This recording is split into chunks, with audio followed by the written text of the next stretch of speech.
Welcome to Sleepless Philosophers, where deep ideas meet restful nights. If you enjoy these journeys through philosophy, please like and subscribe and turn on notifications for daily uploads. To support the channel, consider leaving a super thanks. Any amount helps us continue creating content. You can also become a member to request video topics. We're not monetized, so your support truly makes the difference. Now let the philosophy begin.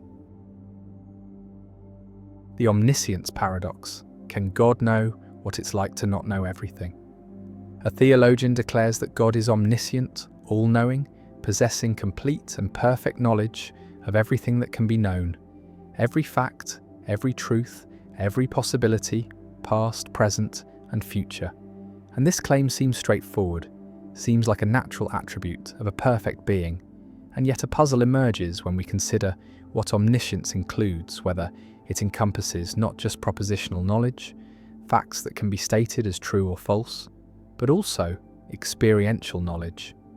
The knowledge of what something feels like, what it is like to undergo certain experiences.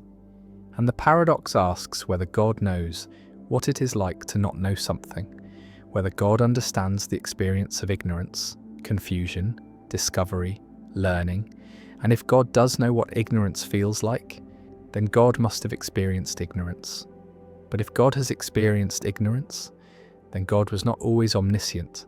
And if God cannot know what ignorance feels like, then there is something God does not know. And either way, omniscience seems incomplete, seems to have gaps, and this is the omniscience paradox, a puzzle about whether complete knowledge includes knowledge of incomplete knowledge, whether knowing everything includes knowing what it is like to not know. Imagine God trying to understand human experience, trying to grasp what it feels like to be confused, to search for answers, to wonder whether something is true, to make mistakes, to learn, to have that moment of insight when understanding suddenly clicks into place after struggling. And these experiences seem to require not knowing, seem to be essentially experiences of ignorance or partial knowledge. And if God has never been ignorant, has always known everything, then God has never had these experiences, has never felt what it is like to learn. And so there is an aspect of human experience that God cannot fully understand, cannot know from the inside. And this suggests that omniscience, defined as knowing everything, is actually impossible, because knowing everything includes knowing what it is like to not know everything. And these two forms of knowledge are incompatible, cannot both be had by the same being at the same time. The paradox connects to philosophical debates about the nature of knowledge, about whether there are different kinds of knowledge that cannot be reduced to each other: propositional knowledge, knowing that something is true, and experiential knowledge, knowing what something is like. And the distinction is illustrated by cases like color perception. A person who has never seen red but knows all the physical facts about red light, about wavelengths and retinal responses and neural processing, does not know what red looks like, does not have experiential knowledge of redness.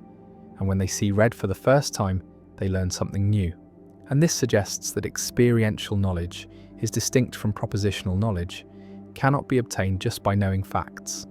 And if this is right, then God's omniscience, if it is purely propositional, misses something, misses the experiential dimension. And God does not know what it is like to see red for the first time, does not know what it is like to learn, does not know what ignorance feels like. Visualize the problem as a conflict between two divine attributes: omniscience, which requires always having known everything, and perfect empathy or understanding, which requires knowing what human experiences feel like from the inside. And human experiences include experiences of not knowing. And so perfect understanding seems to require having been ignorant. But omniscience seems to exclude ever being ignorant. And the two attributes pull in opposite directions, and something must give.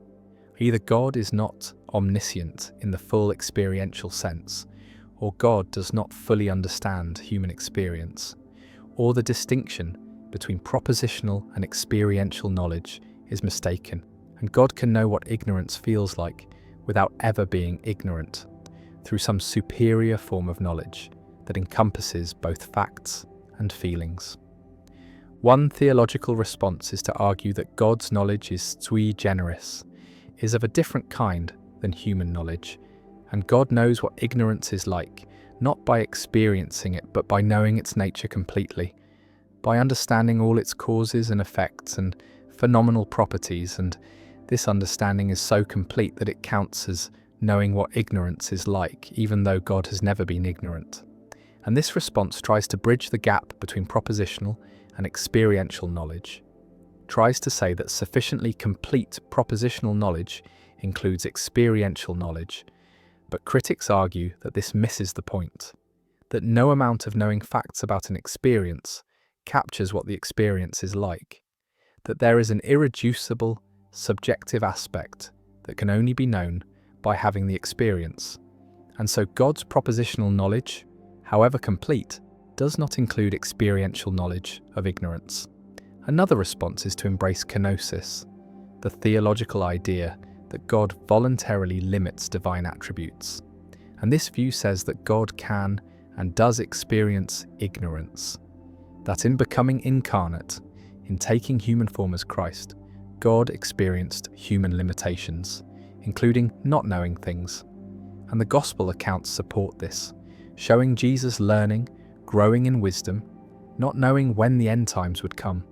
And this shows that God can experience ignorance without ceasing to be God, that omniscience is not essential to divinity, but is a power that can be set aside. And this resolves the paradox by denying that God is always omniscient, accepting that there are times when God voluntarily limits divine knowledge. But this creates new puzzles about whether a being that is not always omniscient can be called omniscient, and whether divine attributes can be temporary.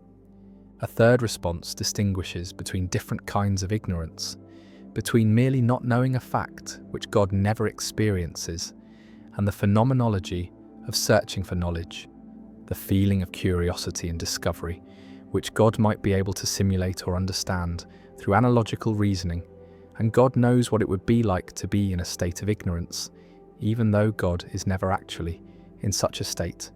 Just as someone who has never been to Mars might know what it would be like through detailed scientific knowledge and imagination, and this response tries to preserve both omniscience and experiential understanding by making experiential knowledge a form of imaginative or counterfactual knowledge. But again, critics argue that simulating or imagining an experience is not the same as having it, that there is a difference between knowing what it would be like and knowing what it is like. And God's simulated ignorance is not real ignorance and does not provide the experiential knowledge that the paradox concerns. The omniscience paradox also raises questions about divine immutability, the claim that God does not change. Because if God learns or discovers anything, then God changes, gains knowledge that was previously lacking, and this violates immutability. And so perfect knowledge seems to require having always known everything, never learning, never being surprised, and yet this static, eternal knowledge seems incompatible with understanding temporal beings who do learn and are surprised, and reconciling omniscience and immutability with understanding human experience remains a challenge for classical theology. The paradox extends beyond ignorance to other experiential states. Does God know what it is like to be tempted, to feel desire for something forbidden, to struggle with moral choice? And if God is perfectly good, necessarily good, then God cannot be genuinely tempted, cannot feel the pull of evil, and so there is an aspect of human moral experience that God cannot know from the inside, and this creates distance between divine and human experience, suggests that God's understanding of humanity is necessarily incomplete, necessarily limited by God's perfection, and this is ironic, that God's perfection prevents complete understanding, that to fully know what it is like to be human, God would have to be imperfect, would have to experience weakness and ignorance and temptation, and these are incompatible with divine perfection.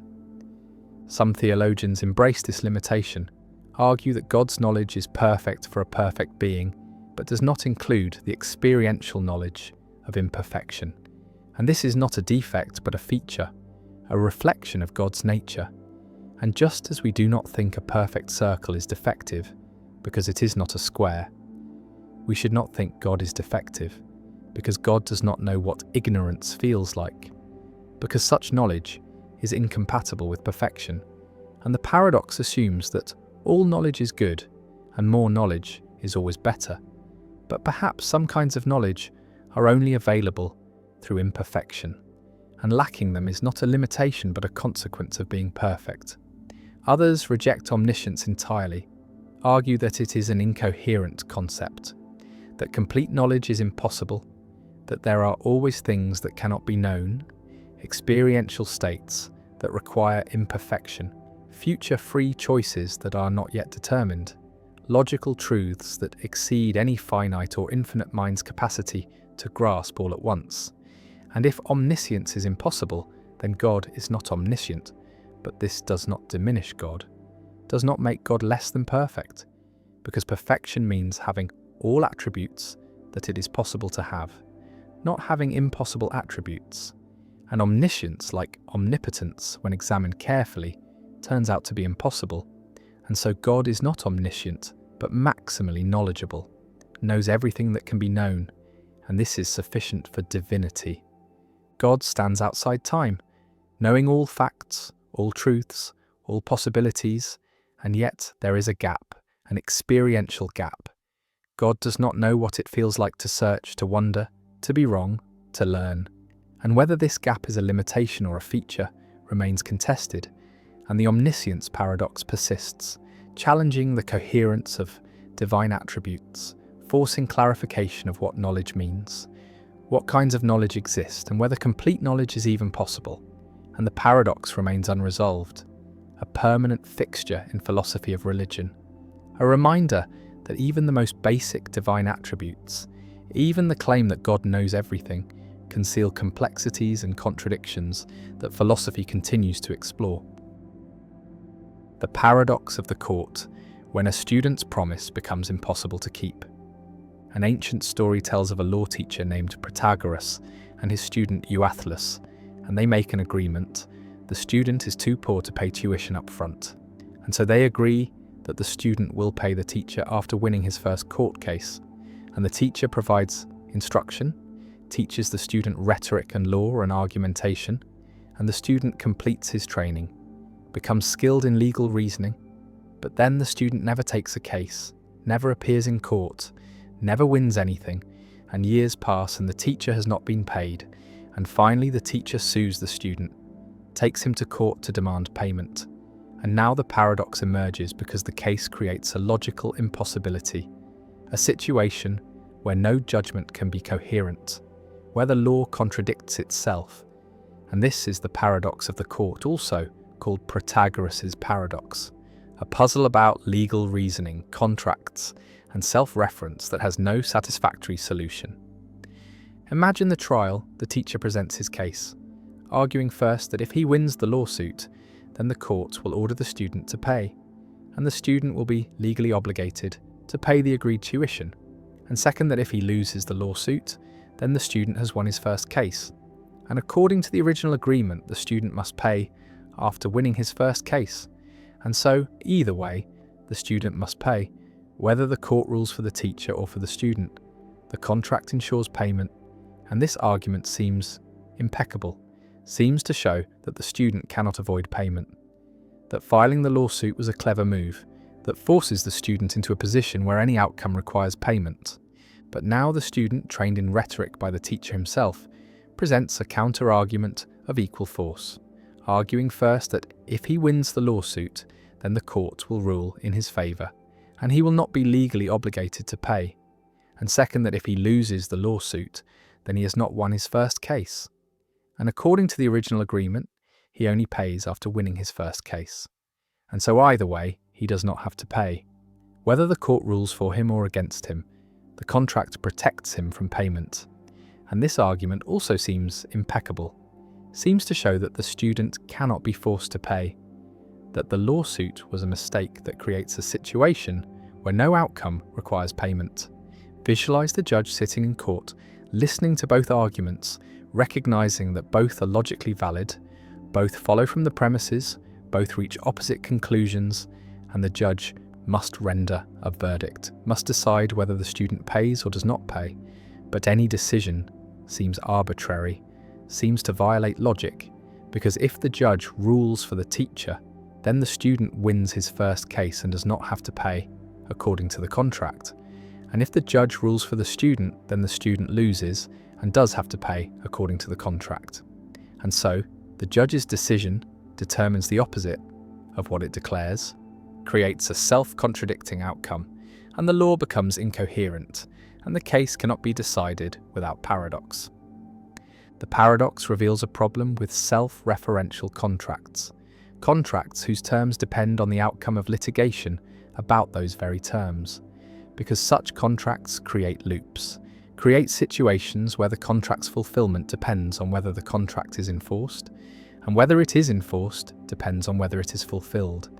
And this circular dependency generates contradictions, makes it impossible to apply the law consistently, and the paradox shows that some contracts, even if agreed to voluntarily by competent parties, are legally unenforceable. Not because they violate public policy or lack consideration, but because they are logically incoherent, because no court can implement them without contradiction. One proposed resolution is to distinguish between two different questions: the question of whether the student owes the teacher money according to the contract, and the question of whether the court should order the student to pay. And these are separate issues. The contract might create an obligation that the court nonetheless refuses to enforce, and the court could rule in favour of the student on the narrow question of whether the lawsuit succeeds, while still recognising that the student has a moral obligation under the contract to pay once he wins his first case elsewhere. And this resolution separates legal enforcement from contractual obligation, allows both arguments to be partially correct. The teacher is right that the student owes money, the student is right that the court should not order payment, and the paradox dissolves because the two contradictory outcomes apply to different questions. Another resolution appeals to temporal priority, arguing that the lawsuit itself does not count as the student's first case for purposes of the contract, because the contract was made before the lawsuit, and counting the lawsuit as the first case would mean the contract refers to itself, which creates the paradox. And so the court should interpret the contract as referring to the first case other than the lawsuit about the contract itself. And under this interpretation, if the teacher wins the lawsuit, the student must pay, because the lawsuit is not the first case that triggers payment. And if the student wins the lawsuit, the student does not pay, because the student still has not won a first case other than this one. And the paradox is resolved by excluding self-referential applications of the contract terms. A third resolution argues that the contract is void because it is impossible to perform, because there is no possible world where the terms are satisfied without contradiction, and impossible contracts are unenforceable. And so the judge should declare the contract void and dismiss the case, leaving the student with no legal obligation, but perhaps a moral obligation to pay the teacher for services rendered. And this resolution sacrifices the contract to preserve logical coherence, treats the paradox as showing that the agreement was fatally flawed from the beginning. The paradox also raises questions about the limits of freedom of contract, about whether parties should be allowed to make any agreement they choose, or whether law should refuse to enforce agreements that are logically incoherent.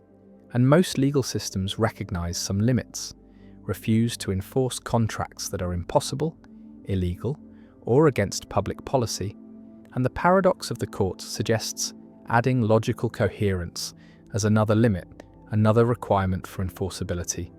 And this means that contracting parties cannot create obligations that are self-referentially paradoxical, cannot make agreements whose terms depend on their own enforcement in ways that generate contradictions.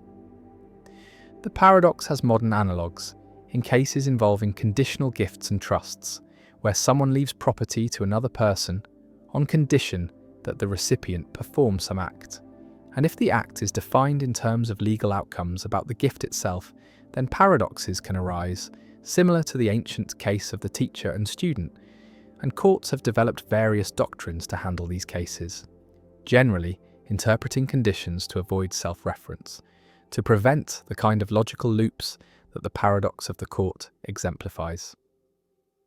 The courtroom stands empty, the ancient case unresolved, the judge unable to render coherent judgment, and the paradox remains a teaching tool in logic and law, an illustration of how self-reference creates problems, how circular definitions generate contradictions, and how even voluntary agreements between competent parties can be unenforceable if their structure is logically incoherent. And Protagoras and Euathlus remain frozen in their dispute, both right and both wrong, both entitled to payment and entitled to refuse payment. And the paradox persists as a reminder that logic constrains law, that not everything that can be agreed to can be enforced, and that self-reference, whether in contracts or in statements or in rules, is a source of paradox that must be handled carefully to avoid contradiction. The paradox of the ravens, yet another formulation of Hempel's problem. The paradox appears under multiple names because different philosophers have formulated it independently or emphasized different aspects. And the paradox of the ravens is essentially identical to the paradox of confirmation and to the raven paradox, all referring to Hempel's discovery that observing non-black non-ravens logically confirms the hypothesis that all ravens are black.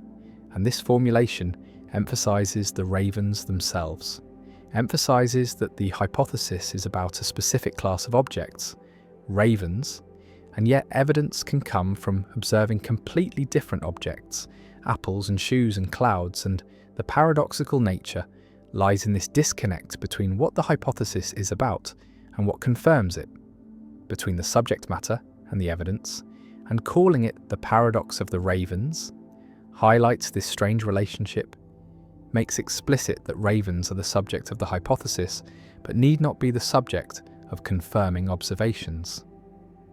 The multiplicity of names reflects the paradox's importance, its centrality to philosophy of science, because a problem this fundamental is rediscovered repeatedly, is approached from different angles, and each formulation brings slightly different emphasis, highlights different aspects of the puzzle, and some formulations focus on confirmation theory, on the formal logic of evidence, while others focus on scientific practice, on what scientists actually do when testing hypotheses, and still others focus on intuitions, on the clash between logical conclusions and common sense judgments. And all these perspectives are valuable, all contribute to understanding the paradox, and the proliferation of names is a sign of the paradox's richness, its ability to raise questions at multiple levels, from technical issues in confirmation theory to broad questions about scientific method. The paradox also connects to debates about Bayesian versus frequentist approaches to statistics and inference, because Bayesians have a ready answer to the paradox, can explain using Bayes' theorem why red apples confirm that all ravens are black, but provide only negligible confirmation, while frequentists struggle more, find it harder to explain the asymmetry between observing ravens and observing non-ravens. And this has led some philosophers to see the raven paradox as evidence for Bayesianism, as showing that Bayesian methods are better equipped to handle confirmation than classical approaches, though others argue that the paradox is not decisive, that various approaches can accommodate it with appropriate modifications.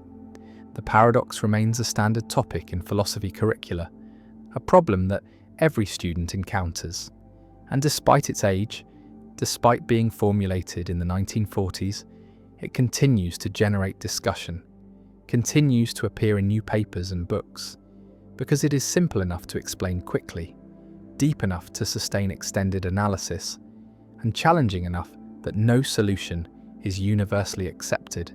And this combination makes it pedagogically valuable and philosophically important, a paradox that serves both as an introduction to philosophy of science and as a topic for advanced research. The ravens circle overhead, black against the sky, and each sighting confirms what we already believed, that ravens are black, and elsewhere apples sit in bowls, red and green and yellow. And logic says these two are evidence about ravens, and the paradox persists, a permanent feature of confirmation theory, a problem that every account of scientific reasoning must address. And the paradox endures under its many names, always the same underlying puzzle, always the same challenge to explain how evidence works, what confirms hypotheses, and why common sense and formal logic sometimes diverge. And the paradox of the ravens remains, waiting for each new generation of philosophers to confront it, to propose solutions, to argue about confirmation, and to recognize that even basic concepts in science conceal philosophical depths that resist easy resolution. The potato paradox. A farmer harvests 100 kilograms of potatoes, and these potatoes are 99% water by weight, meaning that only 1 kilogram is solid potato material and 99 kilograms is water. And the farmer leaves the potatoes out in the sun to dry, and after some time the water content has decreased. The potatoes are now 98% water instead of 99%. And the question is posed, how much do the potatoes weigh now? And the intuitive answer is that they have lost a little water, perhaps 1 kilogram, and so they now weigh 99 kilograms, or perhaps 98 kilograms. But this intuition is wildly wrong. The correct answer is that the potatoes now weigh 50 kilograms. They have lost half their weight, and this shocking result is the potato paradox, a puzzle about percentages and proportions that reveals how badly human intuition handles these concepts. The calculation proceeds as follows. The solid potato material, the non-water part, weighs 1 kilogram both before and after drying. This does not change.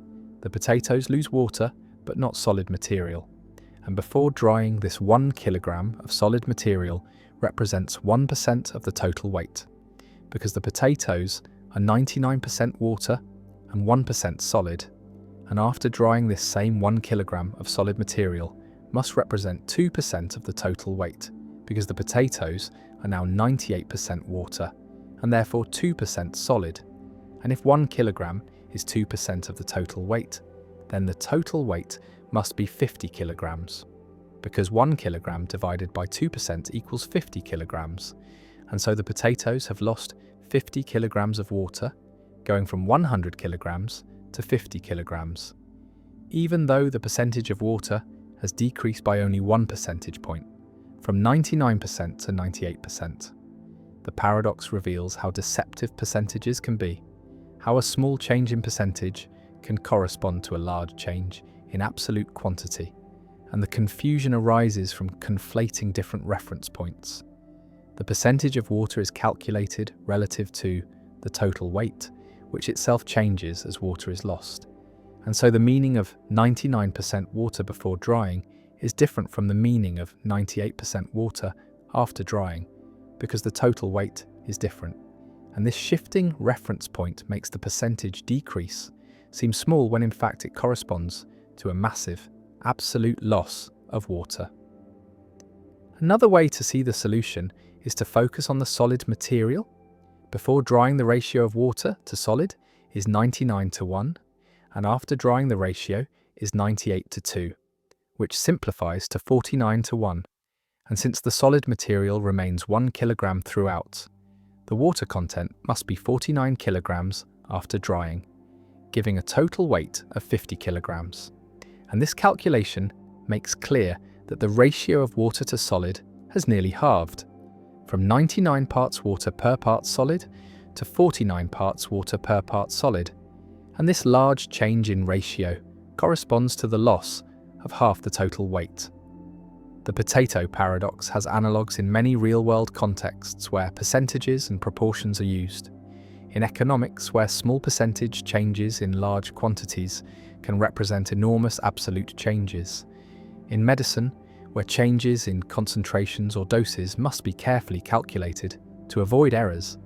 In environmental science, where changes in atmospheric composition are measured in parts per million but can have large effects.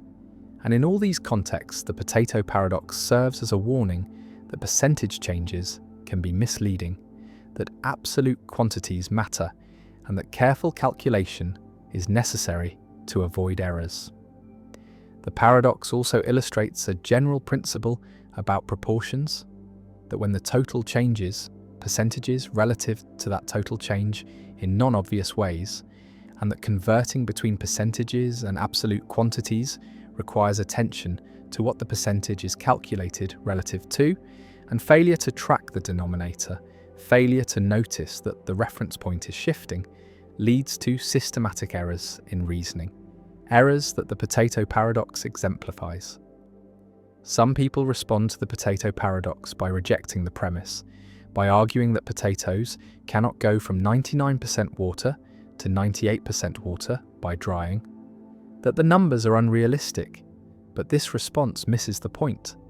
The paradox is a thought experiment designed to illustrate mathematical relationships, and while the specific numbers may be exaggerated for effect, the underlying principle is sound, and similar calculations arise in realistic scenarios involving concentrations, dilutions, evaporations, and mixing, and understanding the potato paradox helps avoid errors in these practical contexts. The paradox is also pedagogically valuable. It is often used to teach proportional reasoning, to help students understand the difference between absolute and relative quantities, to emphasize the importance of identifying what a percentage is calculated relative to, and to show that intuition about percentages is often wrong, that careful calculation is necessary, and that problems involving changing totals require extra care. And students who master the potato paradox gain insight into a whole class of problems involving ratios, proportions, and percentages, problems that appear throughout mathematics, science, economics, and everyday life. The 100 kilograms of potatoes sit in the sun, water evaporating, and the percentage of water drops from 99 to 98. A change that sounds small, that feels negligible, and yet the weight has halved. 50 kilograms of water have disappeared, and the potatoes now weigh 50 kilograms. And this result shocks, violates expectation, reveals the gap between how percentages sound and what they mean, and the paradox endures, a simple problem with a surprising answer, a calculation that seems wrong but is right, a demonstration that percentages are tricky, that proportions shift in non-obvious ways, and that human intuition about these matters is unreliable, needs correction, needs training, needs the discipline of mathematics to avoid systematic error. And the paradox remains, taught in classrooms, discussed in puzzles, a permanent reminder that numbers are subtle, that context matters, that reference points shift, and that the gap between 99% and 98%, which sounds like 1%, can actually represent 50% of the total. And the potatoes shrink, the water evaporates, and the weight drops, and the paradox persists, elegant and instructive, a lesson in proportional reasoning wrapped in a story about potatoes and sunshine. The origination paradox, why you cannot create yourself. A philosopher asks where free will comes from. What makes a choice truly free, truly yours? And the answer seems to require that you be the ultimate source of your choices, that your decisions originate with you rather than being caused by factors beyond your control. And this origination, this ultimate sourcehood, seems necessary for responsibility, because if your choices are caused by factors you did not create, by genes you did not choose, by environments you did not design, by prior causes that reach back before your birth, then how are you responsible for those choices? How are they truly yours? And yet origination seems impossible, seems to require that you create yourself, that you choose your own character before you have a character to make choices with. And this is the origination paradox, the problem that free will seems to require ultimate origination, ultimate sourcehood, being the first cause of your actions, but such origination is impossible, requires creating yourself from nothing, requires existing before you exist to make the choices that create you. And this impossibility suggests that free will, understood as requiring ultimate origination, is impossible, is an incoherent concept, and responsibility is problematic. And this paradox has driven many philosophers to conclude that free will, in the strong libertarian sense, does not exist, cannot exist, and the most we can have is a weaker compatibilist freedom that does not require ultimate origination. Imagine trying to be the ultimate source of your actions, trying to take complete responsibility for what you do, and you trace back the causes of your action. Your action was caused by your decision. Your decision was caused by your desires and beliefs. Your desires and beliefs were caused by your experiences and your innate psychology. Your innate psychology was caused by your genes and early development. Your genes were caused by your parents, and the causal chain extends back before your existence. And at no point in this chain did you create the causes. At no point did you originate the factors that shaped you. And so you are not the ultimate source of your actions.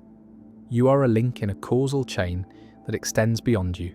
And if responsibility requires ultimate origination, then you are not responsible because you did not originate yourself, did not create the character from which your choices flow. The origination paradox can be stated as an impossibility argument. To be ultimately responsible for an action, you must be ultimately responsible for how you are, for your character, your values, your psychology, because your action flows from how you are, and to be ultimately responsible for how you are. You must have chosen to be that way, but to choose to be a certain way, you must already have some character, some values, some psychology to make the choice with, and this prior character must itself have been chosen if you are to be ultimately responsible for it. And this leads to an infinite regress. You must have chosen your character. Before choosing your character, must have existed before you existed to create yourself. And this is impossible. And so ultimate responsibility, ultimate origination is impossible. And if free will requires it, then free will is impossible. Visualize the regress to be responsible for action. A, you must be responsible for character C that caused A, and to be responsible for C, you must be responsible for earlier character CE that caused C, and to be responsible for C, you must be responsible for even earlier character C, and so on infinitely. And the regress cannot be completed, cannot be grounded, because there is no first character that you chose, no original act of self-creation. And so the chain of responsibility has no beginning, hangs unsupported, and ultimate responsibility collapses. And with it collapses free will understood as requiring ultimate origination. This argument, developed by Galen Strawson and others, is meant to show that libertarian free will understood as requiring ultimate sourcehood, is impossible, is incoherent. And this drives the debate toward compatibilism, toward the view that free will does not require ultimate origination, but only requires that actions flow from the agent's own psychology, from their desires and values, even if those desires and values were themselves caused by factors beyond the agent's control. And compatibilism avoids the origination paradox by weakening the requirements for freedom, by denying that ultimate origination is necessary. One response to the origination paradox accepts it, accepts that ultimate responsibility is impossible, and embraces the conclusion that no one is truly responsible in the ultimate sense. And this view, sometimes called hard incompatibilism, denies both that we have libertarian free will and that compatibilist freedom is sufficient for genuine responsibility. And moral responsibility is an illusion, is a concept that cannot be sustained once we recognize the impossibility of ultimate origination, and we should replace responsibility with other concepts, with forward-looking considerations about consequences and prevention rather than backward-looking considerations about desert and blame. Another response argues that ultimate origination is not necessary for responsibility, That responsibility requires only proximate origination, being the proximate cause of action, the immediate source. And as long as your action flows from your own deliberation, your own character, you are responsible, even if your character was shaped by prior causes, even if you are not the ultimate source. And proximate origination is sufficient for the kind of responsibility that matters for ethics and law. And the origination paradox shows only that ultimate responsibility is impossible, not that ordinary responsibility is impossible, and we should not let the impossible standard of ultimate origination undermine the possible standard of proximate origination. A third response from agent causation theories argues that persons are uncaused causes, are agents who can initiate causal chains without being caused to initiate them.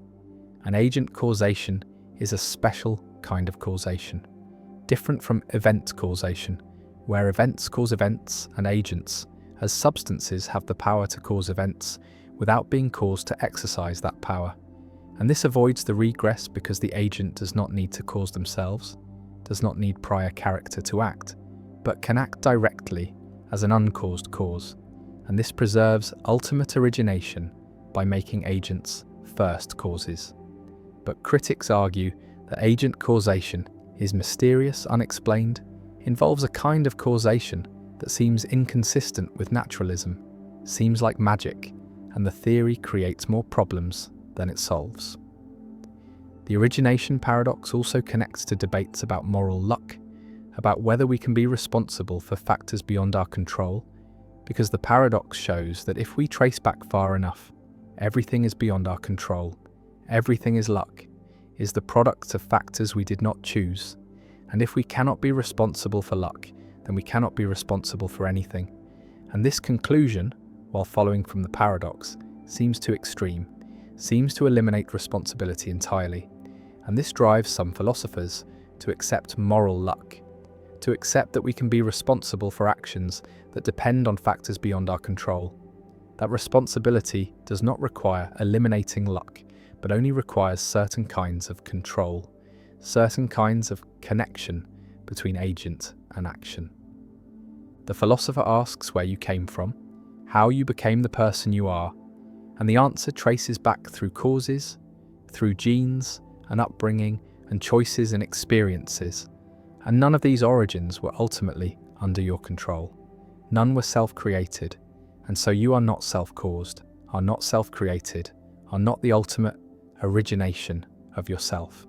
And if responsibility requires self-creation, then you are not responsible, and the origination paradox stands as a permanent challenge to libertarian theories of free will, shows that ultimate origination is impossible, shows that we cannot be the uncaused first causes of ourselves, and whether this impossibility undermines all responsibility or only ultimate responsibility remains contested, and the paradox persists, a challenge to the idea that we are truly the authors of our actions, truly the originators of our choices, and the causal chain extends back, and you stand in the middle, caused by the past, causing the future, and where you came from.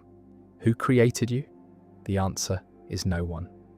You emerged from causes, were shaped by forces, and the origination was not yours, was nature's, was the universe's, and whether this makes you unfree, makes responsibility impossible, remains one of the deepest questions in philosophy of free will, and the origination paradox endures, impossible to solve, impossible to escape, a permanent reminder that self-creation is impossible, and ultimate origination is a fantasy, and what we are left with is proximate origination, being the immediate cause of actions, being the link through which causes flow, and whether this is enough for freedom remains the central question, and the paradox stands, stark and unavoidable, showing that we did not create ourselves, cannot create ourselves, and yet must live and choose and be responsible somehow.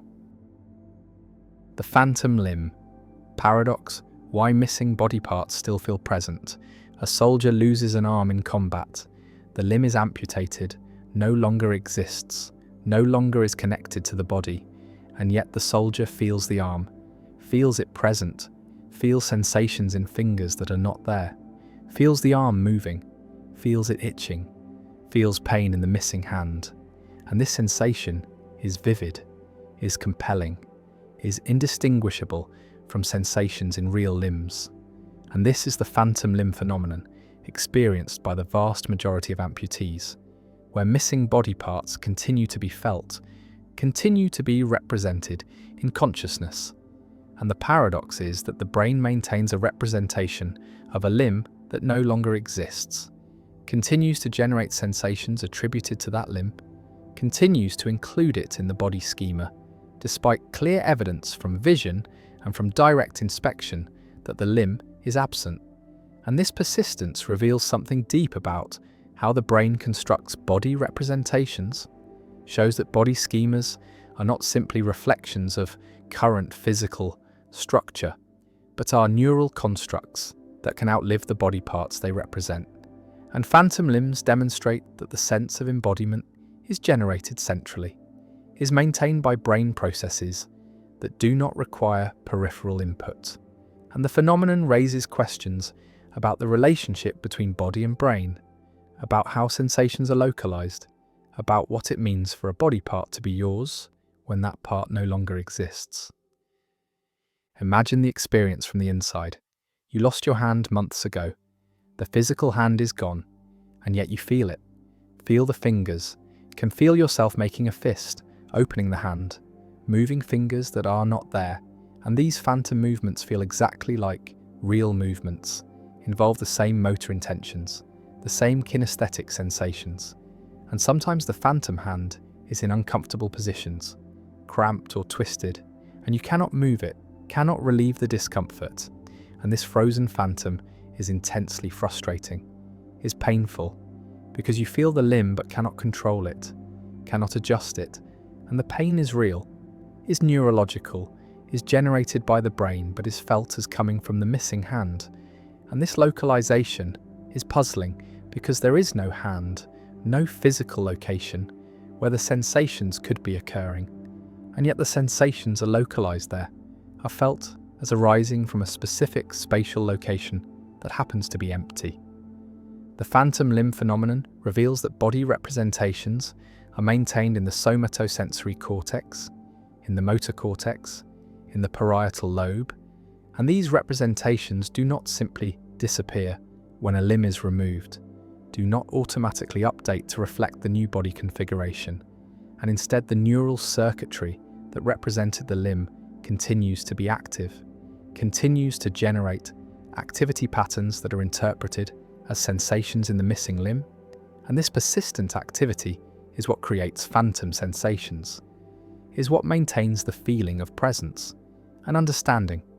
This has led to treatments, has led to therapies that attempt to reorganize the somatosensory cortex to reduce phantom pain by providing feedback that the limb is gone, and mirror therapy, where amputees use mirrors to create the visual illusion that the missing limb is present, has proven effective, helps reduce pain and unfreeze frozen phantoms by providing visual feedback that allows the brain to update its body representation.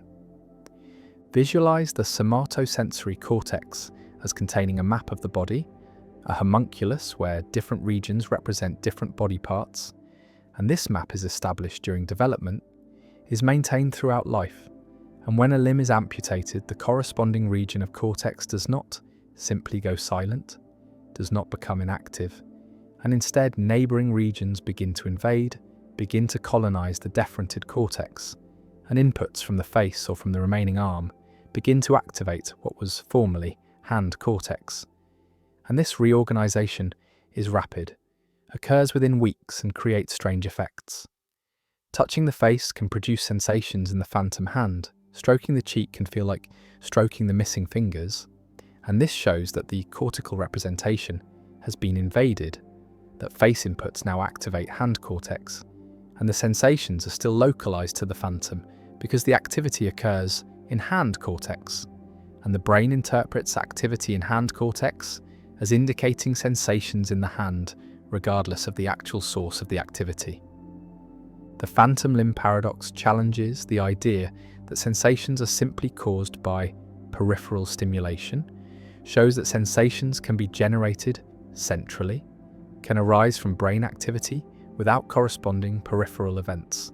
And this has implications for understanding pain, for recognizing that pain is not simply a signal from damaged tissue, but is a constructed experience that can occur without tissue damage, and chronic pain. Phantom pain, neuropathic pain are all examples of centrally generated sensations, are pains that arise from neural processes rather than from peripheral injury. And understanding phantom limbs helps understand these pain conditions, helps develop treatments that target the central nervous system rather than the periphery. The phenomenon also raises philosophical questions about the extended mind, about whether the body is part of the mind or is merely a tool used by the mind, and phantom limbs suggest that the body representation is part of the mind, is a core component of self-representation, and the representation persists even when the body part is gone. And this shows that the mind includes representations of the body, includes body schemas that are not simply passive reflections of physical structure, but are active constructs that shape experience. And the phantom limb is a representation without a referent, is a body part in the mind, but not in the world. And this dissociation shows that minds represent bodies, and representations can outlive what they represent. One variant of phantom limbs occurs in congenital amputees, people born without limbs, and some congenitally limbless individuals report phantom limbs, report feeling limbs they never had. And this is surprising, suggests that body schemas are not entirely learned, are not simply acquired through experience with actual body parts, but have some innate component, are partly specified by genetic programs that establish expected body structure. And when these programs run, they generate representations of limbs, even when those limbs never existed. And this shows that body schemas are not simply empirical generalizations from sensory experience, but are structured expectations about what bodies should be like.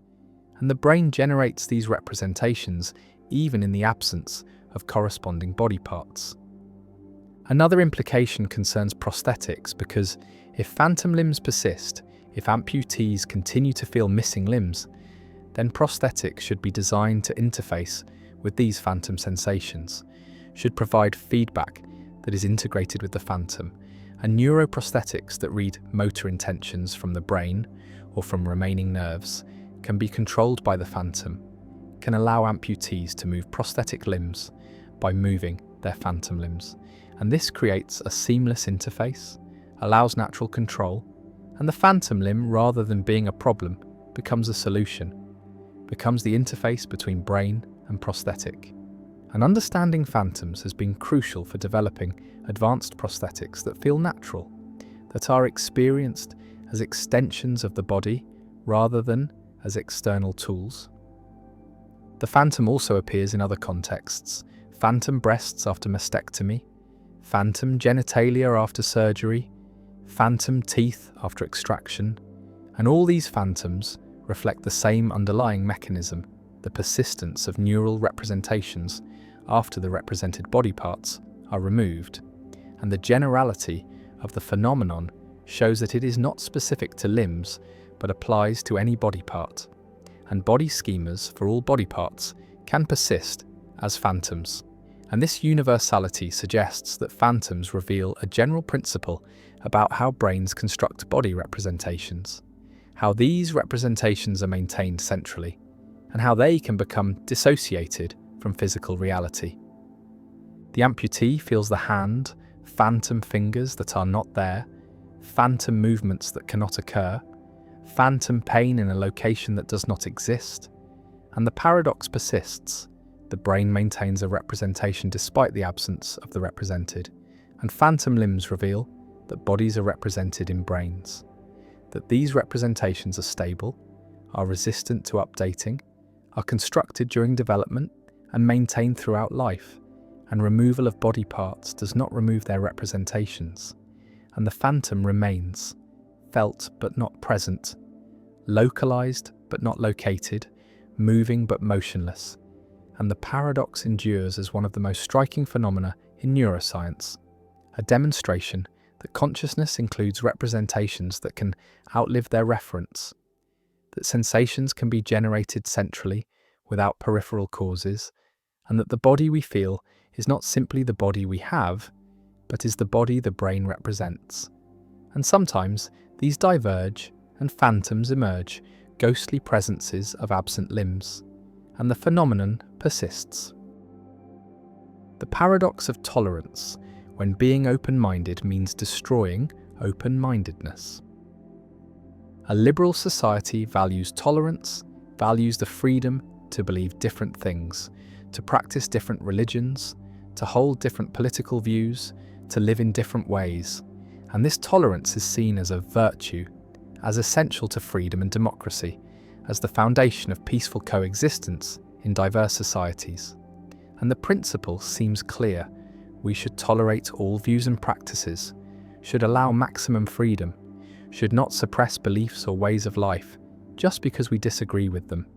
And yet a problem emerges, a paradox first articulated clearly by philosopher Karl Popper in 1945, which asks what a tolerant society should do when faced with intolerance, when confronted by movements that reject tolerance itself, that seek to destroy the open society and replace it with authoritarianism, that demand the right to spread hate and silence opposition. And if the tolerant society tolerates these intolerant movements, if it grants them freedom to organize and spread their views, then the intolerant movements will eventually gain power and destroy tolerance itself, will shut down free speech, will persecute minorities, will end democracy, and the tolerant society will have tolerated itself out of existence. And this is the paradox of tolerance, the recognition that unlimited tolerance leads to the destruction of tolerance, that to preserve a tolerant society, it may be necessary to be intolerant toward intolerance, to refuse to tolerate those who would destroy tolerance.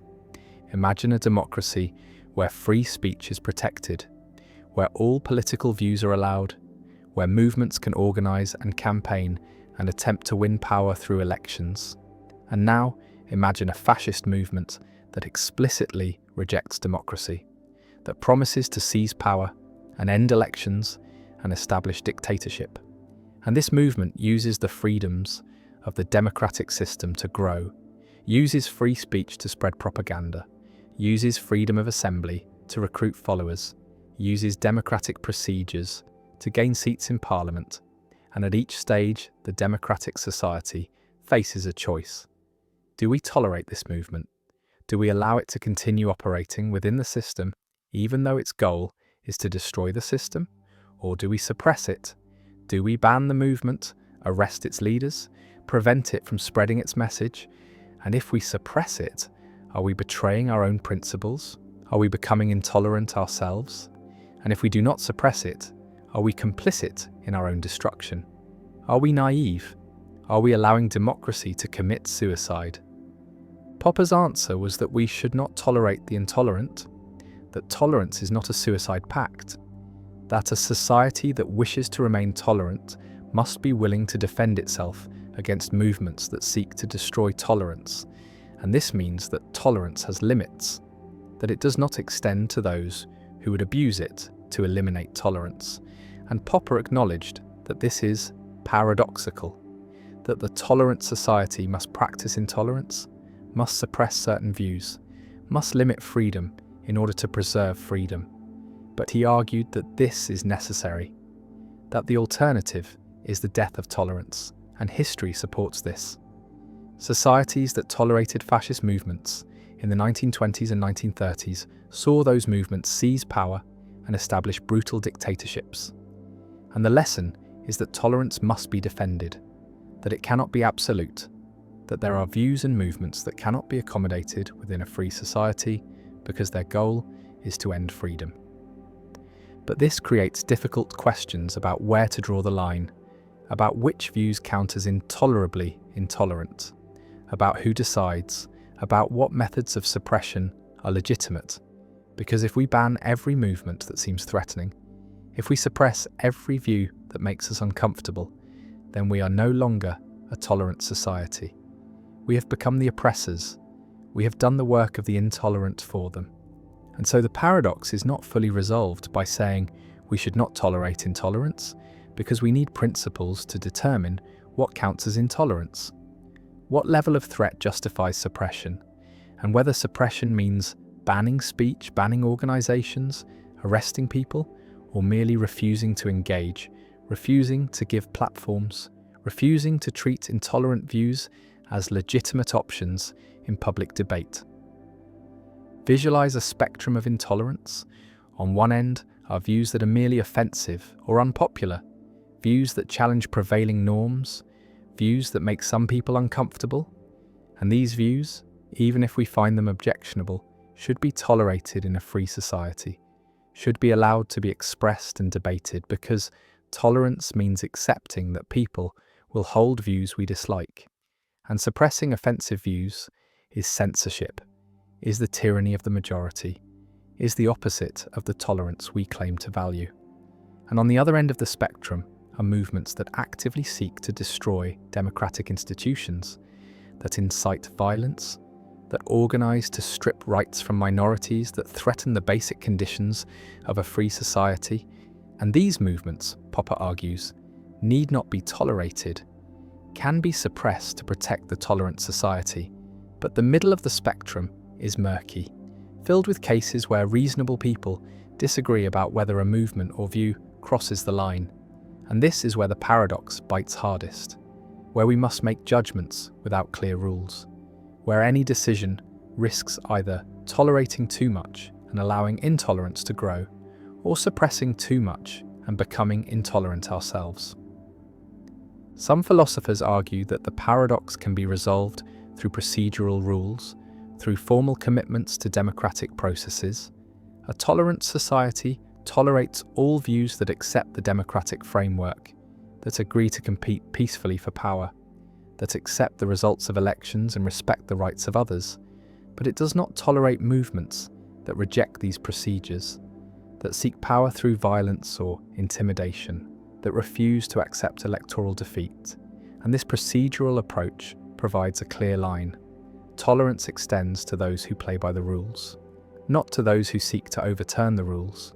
But critics note that even this approach involves substantive value judgments, because the democratic framework itself embodies values like equality and freedom. And so we are saying we tolerate all views except those that reject our core values. And this is not neutral tolerance, but partisan tolerance, tolerance of a specific range of views that we have already deemed acceptable. Others argue that the solution involves distinguishing between tolerating views and tolerating actions, that a truly tolerant society allows people to hold and express any beliefs, but does not allow them to act on beliefs that harm others. So expressing racist views might be tolerated, but discriminatory actions are not. Advocating for dictatorship might be tolerated, but attempting a coup is not. And this distinction seems to preserve free thought and speech while preventing harm, but it faces difficulties because speech can cause harm, hate speech can incite violence, propaganda can radicalize people, and drawing the line between harmless expression and harmful action is not straightforward. And some argue that by the time intolerant movements act, it may be too late, that tolerant societies must suppress intolerant speech before it metastasizes into intolerant action. The paradox also has a psychological dimension, because tolerating intolerance is emotionally difficult, requires accepting that people will spread views you find abhorrent, will organize against values you hold dear, will seek to undermine the society you want to preserve. And this acceptance is painful, creates tension, and there is a constant temptation to suppress, to silence, to refuse to tolerate, and distinguishing between legitimate suppression of genuine threats and illegitimate censorship of mere disagreement requires judgment, requires resisting the urge to label all opposing views as intolerable, requires humility about our own fallibility, And these are difficult virtues to maintain, especially in polarized times when every political disagreement feels existential. The tolerant society stands at the edge, welcoming diverse views, protecting freedom, and watching as intolerant movements test the boundaries, push the limits, demand the right to destroy the very system that protects them. And the society must decide, must draw a line, must say some things cannot be tolerated, some movements cannot be accommodated. And in drawing that line, the society becomes less than perfectly tolerant, accepts that tolerance has limits, that the open society must defend itself. And the paradox does not disappear, but is managed, lived with, navigated through judgment and vigilance. And Popper's warning echoes: unlimited tolerance leads to the disappearance of tolerance, and so tolerance must be limited, must exclude those who would destroy it. And this is not a betrayal of tolerance, but its preservation. Not a contradiction, but a recognition that all principles have boundaries, that values must be defended, and that the truly tolerant society is one that tolerates everything except intolerance. And the paradox remains, uncomfortable and unresolved, a permanent feature of liberal democracy, a reminder that freedom is fragile, that it must be actively maintained, and that tolerance, for all its virtues, is not enough by itself, must be supplemented with vigilance, with judgment, with the willingness to say no, to draw lines, to defend the open society against those who would close it. And the tension persists, always present, always requiring balance, and the paradox endures. The paradox of non-being, how nothing cannot be talked about. A philosopher attempts to state a simple truth, attempts to say that something does not exist, attempts to assert that unicorns are not real, that they have no being, that they are nothing, and yet stating this seems impossible, seems paradoxical, because to say that unicorns do not exist is to say something about unicorns, is to refer to them, to make them the subject of a statement. And how can you refer to what does not exist? How can you make something the subject of a statement if that something is nothing, if it has no being? And if you can refer to unicorns, then they must be something, must have some kind of being. But then the statement unicorns do not exist is false, is contradictory, because it refers to things that it claims do not exist. And this is the paradox of non-being, first articulated by Plato in the Sophist, the puzzle about how negative existential statements are possible, how we can truly say that something does not exist without contradicting ourselves, without presupposing the existence of what we are denying exists. And this paradox has troubled metaphysics throughout history, has generated multiple solutions, and remains a test case for theories of reference and existence. Imagine trying to deny the existence of something, trying to say that Zeus does not exist, that there is no such God, and the statement seems straightforward, seems obviously true, but analysing the statement reveals problems because the statement is about Zeus, makes Zeus the subject, and subjects of statements must be something, must have reference, must be objects that the statement is about. And if Zeus is the subject, then Zeus must exist in some sense, must be something rather than nothing. But the statement says Zeus does not exist, says Zeus is nothing. And so the statement seems self-refuting, seems to both presuppose and deny the existence of its subject. And this is the paradox, that negative existentials, statements denying existence, seem impossible to state without contradiction. Parmenides made this paradox central to his philosophy, argued that non-being cannot be spoken of or thought about, because speaking and thinking require objects, require that there be something that is spoken of or thought about. And non-being is not something, is nothing. And so non-being is inexpressible, unthinkable. And from this Parmenides concluded that non-being does not exist, that everything that is exists, that reality is one unchanging being, and change is impossible because change would require something to come into being from non-being or to pass into non-being. and both are impossible.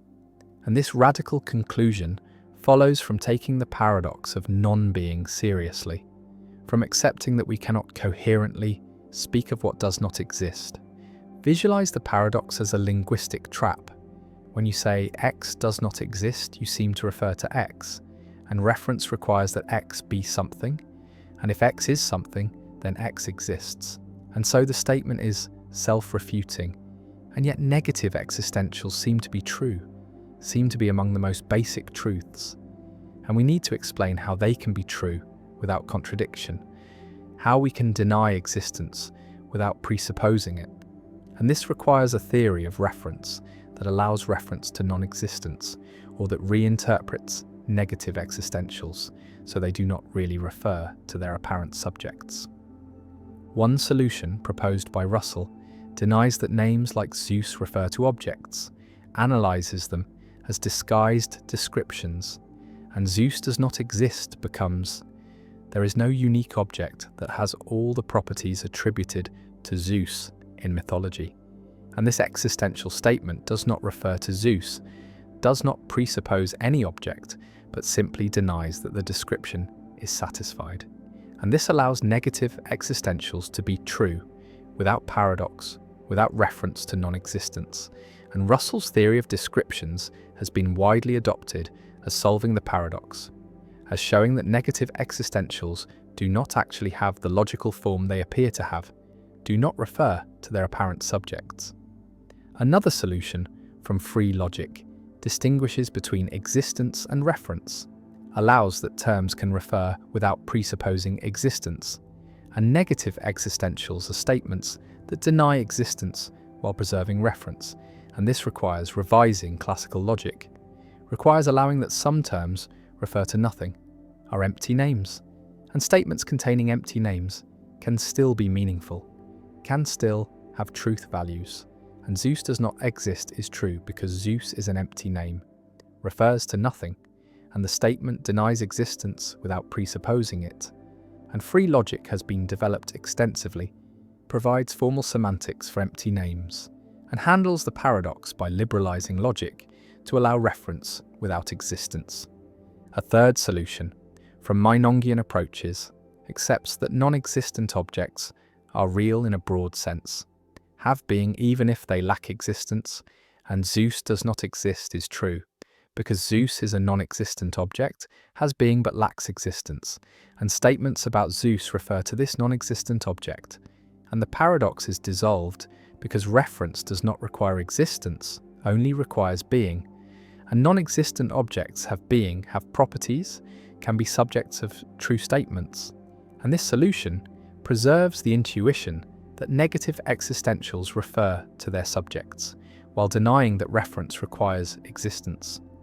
The paradox also appears in discussions of nothingness, of absolute non-being, because to say that absolute nothing is impossible seems to require referring to absolute nothing, making it the subject of a statement, and if it is the subject, then it must be something. And so the statement that nothing is impossible presupposes that nothing is something. And this generates contradiction, and Heidegger made this paradox central to his philosophy, explored the nature of nothingness, argued that nothing is not a thing, but is the horizon of being, the possibility of non-being that makes being intelligible. And discussing nothing requires special language, requires recognizing that nothing is not an object, but is something more fundamental. And the paradox shows limits of ordinary language, shows that metaphysics pushes language beyond its designed capacities. Some philosophers embrace the paradox, accept that there are true contradictions, dialetheas, statements that are both true and false, and negative existentials are examples, are both true because they correctly deny existence, and false because they refer to their subjects, and reference presupposes existence. And this paraconsistent approach accepts contradiction, develops logics that allow true contradictions without explosion, without allowing everything to be provable. And while controversial, paraconsistent logic provides one way of handling the paradox, accepts that negative existentials are genuinely paradoxical, are both true and false. The statement stands: Zeus does not exist, unicorns are not real, nothing is something, and the paradox remains, hovering over negative existentials, challenging theories of reference, forcing recognition that denying existence is not as simple as it seems. That we cannot straightforwardly say that something is nothing without creating logical tension, and the paradox of non-being endures as one of the oldest problems in philosophy, a problem recognized by Plato, central to Parmenides, unresolved by centuries of analysis. And various solutions exist, various ways of dissolving or accepting the paradox, but no consensus emerges, and the paradox persists, a reminder that language struggles to express non-existence, that negation creates puzzles, and that the boundary between being and non-being resists clear articulation. The paradox of value: why what we need most costs least. An economist contemplates the nature of value, asks what makes things valuable, what determines worth, and observes a fundamental puzzle that prices seem disconnected from importance, that markets assign high prices to luxuries and low prices to necessities, that goods essential for human flourishing cost little while goods that serve vanity or status cost fortunes.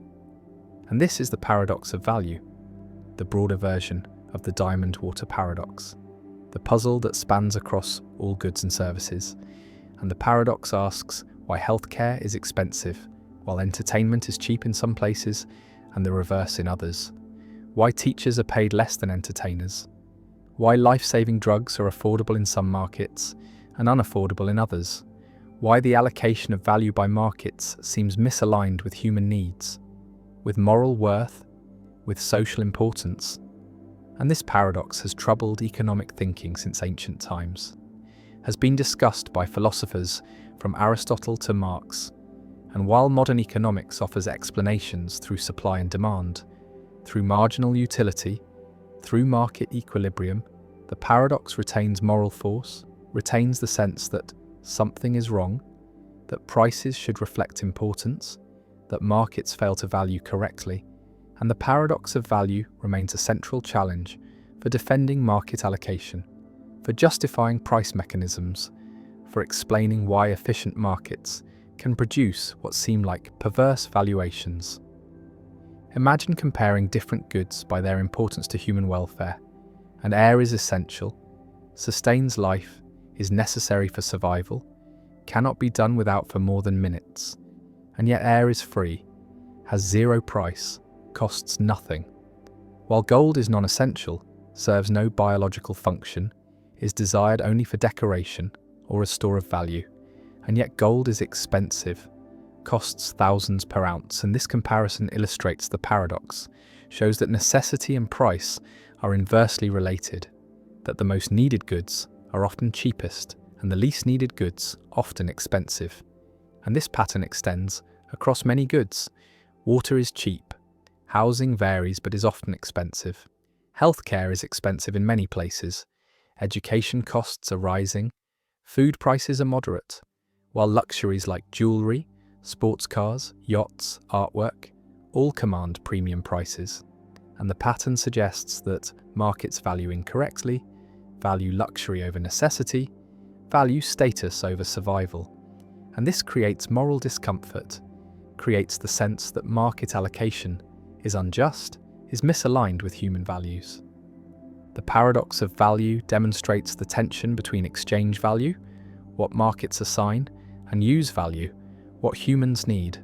And Marx emphasized this distinction, argued that capitalism systematically undervalues use value, undervalues goods necessary for life, while overvaluing exchange value, overvaluing goods that serve accumulation.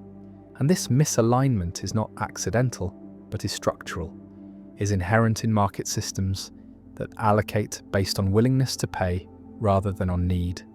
And those with money can bid up prices of luxuries, while those without cannot bid up prices of necessities. And markets respond to money, not to need. And this explains the paradox. It explains why diamonds are expensive and water cheap. Because those who want diamonds have money to pay high prices, while those who need water cannot afford high prices, and markets clear at prices that balance supply and demand among those with purchasing power, not among all humans with needs. Visualize the paradox as revealing different concepts of value: economic value, defined by market prices determined by supply and demand, and purchasing power, and moral or social value, defined by importance to human welfare, determined by needs and flourishing. And these two concepts diverge, are not aligned. An economic value is amoral, is neutral about what should be valued, reflects only what is valued by those with money to spend, while moral value judges that some goods are more important than others, that necessities matter more than luxuries, that human needs should be prioritized. And the paradox is the gap between these concepts, is the recognition that markets do not track moral value, do not allocate according to importance. And this gap creates the sense that markets are unjust, are inadequate for distributing goods that matter most. One response to the paradox of value is that markets are efficient, are good at allocating resources to maximize satisfaction of preferences weighted by willingness to pay. And while this may not align with moral importance, it is the best available system, is better than alternatives, like central planning, which face information problems and incentive problems. And markets at least respond to decentralized information about preferences, at least allow individuals to make choices, and efficiency does not require tracking moral importance, requires only that resources go to those who value them most as measured by willingness to pay. And this response accepts the paradox, accepts that markets do not and should not track moral value, argues that moral allocation should be achieved through other means, through taxation and redistribution, through public provision of essential goods, through regulation that ensures access to necessities, and markets should be left to allocate efficiently while other institutions address moral concerns. Another response questions whether the paradox is real, argues that necessities actually are valuable, are provided at low cost because markets are efficient at producing them, because competition drives prices down, and the reason necessities are cheap is that we have solved the production problem, have made them abundant, and abundance is good, is the goal. And the paradox mistakes low price for low value, confuses market price with social importance. And in fact, low prices for necessities mean high consumer surplus, mean people benefit greatly from access to cheap necessities. And this is success, not failure. Is markets working well? Not markets failing. And the paradox dissolves once we recognize that low prices for necessities reflect abundance and efficiency rather than lack of value, and high prices for luxuries reflect scarcity and inefficiency rather than high value. A third response embraces the paradox, accepts that markets misallocate, argues that essential goods should not be left to markets, should be provided through public systems, through universal health care, through public education, through subsidized housing, and markets can allocate luxuries, can determine who gets diamonds and yachts. But necessities are different, require different allocation mechanisms, require ensuring universal access regardless of ability to pay. And this social democratic response uses the paradox to argue for limits on markets, for sectors where market allocation is inappropriate, where public provision is necessary, and the paradox becomes an argument for mixed economies, for market allocation in some domains and public allocation in others. The paradox also appears in labour markets, where compensation seems misaligned with social importance, and teachers are paid less than entertainers, nurses less than financiers, social workers less than lawyers, and this pattern suggests that markets undervalue socially important work, undervalue contributions to welfare and education and care, while overvaluing contributions to entertainment and finance. And this creates moral discomfort, creates the sense that labour markets are unjust, and explaining the pattern requires understanding supply and demand for labour, requires recognising that compensation reflects scarcity and productivity as measured by market value, not social importance, and teachers are abundant relative to demand, while CEOs are scarce, and market productivity of CEOs as measured by profit contribution exceeds that of teachers. And these factors determine compensation, not social importance. And this explains the pattern but does not eliminate the moral concern, does not resolve the sense that something is wrong with a system that pays entertainers more than educators. Some argue that the paradox of value reveals limits of price as measure of value, reveals that not everything important can be priced, that some goods resist commodification, that markets are appropriate for some goods and inappropriate for others, and market prices are useful for allocating produced commodities but are inadequate for allocating access to health, education, safety, justice, and these latter goods require different allocation mechanisms, require treating them as rights or entitlements rather than as commodities to be purchased. And the paradox supports this view, supports the idea that markets have limits, that not everything should be for sale, that some forms of value resist market logic. The necessities remain cheap, the luxuries remain expensive, and the paradox persists. Prices diverge from importance, exchange value diverges from use value, markets allocate without regard to need, and the pattern continues, and the paradox of value endures as a permanent feature of market systems, endures as a moral challenge to market allocation, and resolving the tension requires either accepting that markets are amoral, are efficient but not just, and supplementing markets with institutions that ensure access to necessities, or rejecting markets for essential goods, replacing market allocation with public provision. And the paradox remains unresolved and troubling, showing that what we need most costs least, that prices do not track importance, that markets value incorrectly from a moral perspective, even if correctly from an economic perspective, and the paradox endures. The philosophical zombie argument, why consciousness might not come from physics.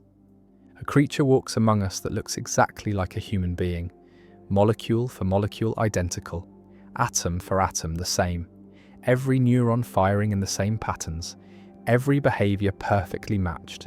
And this creature speaks as we speak, acts as we act, responds to pain by withdrawing, to beauty by smiling, to loss by crying, and yet inside there is nothing.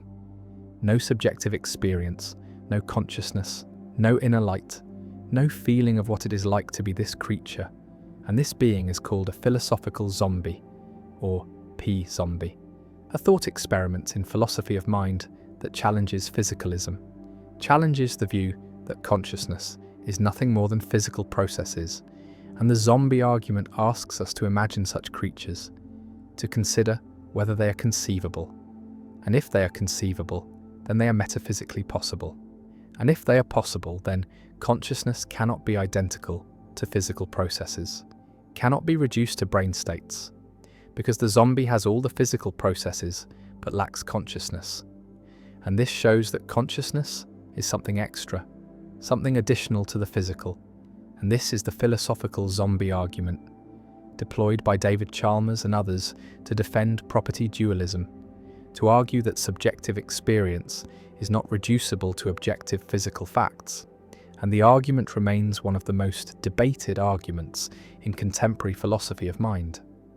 Imagine encountering a zombie, engaging in conversation, watching it navigate the world, and nothing in its behavior betrays the absence of consciousness. It claims to be conscious, describes its experiences in first-person terms, acts exactly as a conscious being would act, and the only difference, the only divergence between zombie and human is the inner life, the presence or absence of subjective experience, and the zombie has none, is dark inside, operates purely through physical mechanisms without any accompanying phenomenology, and the argument asks whether such a being is conceivable, whether we can coherently imagine it, and if we can, then consciousness is not necessitated by physical structure, is not entailed by brain processes, and physicalism fails, and some form of dualism must be true. The argument can be stated formally as follows. It is conceivable that there be zombies, creatures physically identical to humans, but lacking consciousness. If zombies are conceivable, then they are metaphysically possible. If zombies are metaphysically possible, then consciousness is not identical to physical processes. Therefore, consciousness is not identical to physical processes. And this conclusion challenges materialism, challenges the view that everything is physical, that mental states are brain states, and forces recognition of an explanatory gap, a gap between physical facts and phenomenal facts that cannot be bridged by physical explanation alone. Visualize two worlds. One is our world, filled with conscious beings who have inner lives, who experience redness and pain and joy, and the other is zombie world, physically identical. Every particle in the same position, every force acting identically, but lacking consciousness. All beings are zombies, and the question is whether zombie world is possible, whether it is a coherent scenario, and Chalmers argues that it is, that we can conceive of such a world without contradiction, and this conceivability establishes possibility, and possibility refutes physicalism, shows that physical facts do not exhaust all facts, that there are phenomenal facts that are additional to physical facts. Physicalists respond to the zombie argument in multiple ways. The most direct response denies that zombies are conceivable, argues that the apparent conceivability is illusory, that we think we can imagine zombies because we are not thinking carefully enough, not considering all the implications, and that when we try to fill in the details, try to specify exactly how a zombie would work, contradictions emerge, and zombies turn out to be impossible after all. And this response requires showing that consciousness is entailed by physical structure, that given the right physical organization, consciousness must arise. And this is the hard part, explaining why and how physical processes necessitate consciousness. Another response accepts that zombies are conceivable, but denies that conceivability implies possibility, argues that there is a gap between what we can imagine and what is actually possible, that conceivability is an epistemic notion about what seems possible to us, while possibility is a metaphysical notion about what could actually be. And these can come apart. We can conceive of things that are actually impossible, like water being something other than H2O. And Kripke's work on necessity and identity supports this, shows that identities, like water is H2O, are necessary, even though we can conceive of their negation. And the same applies to consciousness, is brain process. It might be necessarily true, even though we can conceive of its negation. And so zombies, while conceivable, are not possible, and the zombie argument fails. A third response argues that the zombie argument begs the question, assumes what it sets out to prove, because the claim that zombies are conceivable assumes that consciousness is something separable from physical processes, something that could be absent while physical processes remain. And this assumption is precisely what physicalists deny. And so the argument does not refute physicalism, but merely asserts an alternative view. And physicalists are not obliged to accept the zombie scenario as genuinely conceivable, can reject it as incoherent or question-begging. The zombie argument connects to other arguments about consciousness, to the knowledge argument about Mary, and to the explanatory gap, and to the hard problem of consciousness, all pointing to the difficulty of explaining subjective experience in physical terms, all suggesting that phenomenal consciousness resists reduction. And these arguments collectively create a case for dualism, for the view that consciousness is not physical, though the case remains controversial, remains rejected by many philosophers who maintain that consciousness will eventually be explained physically, that the apparent gap is due to ignorance, not to genuine irreducibility. The zombie walks through the world, behaving normally, seeming conscious, and yet the question hangs, is there anyone home? Is there subjective experience? Or is the creature an automaton, a sophisticated mechanism that mimics consciousness without having it? And the zombie argument uses this thought experiment to probe the nature of consciousness, to test whether consciousness can be separated from physical structure. And the answer determines whether physicalism is true, whether everything about consciousness can be explained in physical terms, or whether consciousness is something more, something that transcends the physical. And the zombie remains, conceivable or not, possible or not, a thought experiment that continues to challenge materialist theories of mind, continues to force physicalists to explain how consciousness arises from matter, how subjective experience emerges from objective processes, and the philosophical zombie endures as one of the most vivid and controversial thought experiments in philosophy.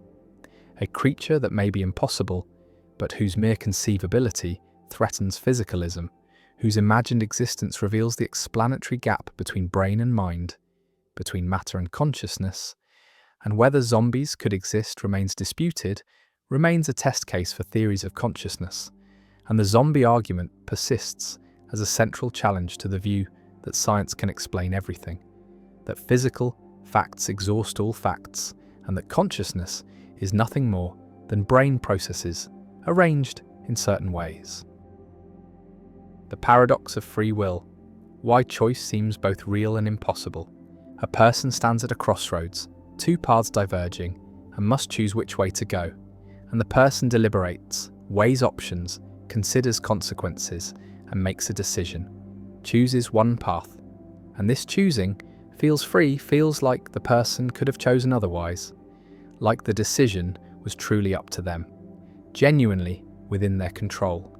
And yet the person's decision is the result of brain processes, is caused by prior states of neurons, by chemical reactions, by electrical signals, and these processes are themselves caused by earlier states, by genetics and experience and current circumstances, and the chain of causation extends back through the person's life, through evolution, through the physical history of the universe. And at no point in this causal chain is there a break, a moment where cause gives way to free choice, where determinism is suspended. And if every event has causes, if the present is determined by the past plus the laws of physics, then the person's decision was determined long before the moment of choosing, was inevitable given prior conditions. And the feeling of free choice is an illusion. The decision was never really up to the person, could not have been otherwise. And this creates the paradox of free will, the apparent incompatibility between the subjective experience of freedom and the objective reality of causal determination, between the feeling that we choose and the fact that our choices are caused. And this paradox has troubled philosophers for millennia, generated enormous literature, produced multiple attempted solutions, but never achieved consensus.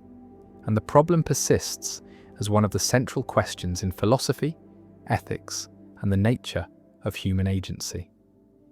Imagine the person's brain at the moment of decision, neurons firing in specific patterns, dopamine and serotonin modulating activity, and these patterns cause the decision, determine which path is chosen, and the patterns themselves were caused by prior brain states, by sensory inputs, by memories activated, by emotional states, and these prior states had their own causes, and the causal chain is unbroken, and nowhere in this chain is there room for free will, for choices that are not caused, for decisions that could have been different given exactly the same prior conditions. And if determinism is true, if the laws of physics determine everything, then free will seems impossible, seems to be a conceptual confusion, and yet the feeling of freedom persists, and we hold people responsible for their actions, praise and blame them, treat them as if their choices were free, and the legal system, morality, social practices all assume free will, assume that people could have done otherwise. And the paradox is that free will seems both necessary for responsibility and impossible given causation.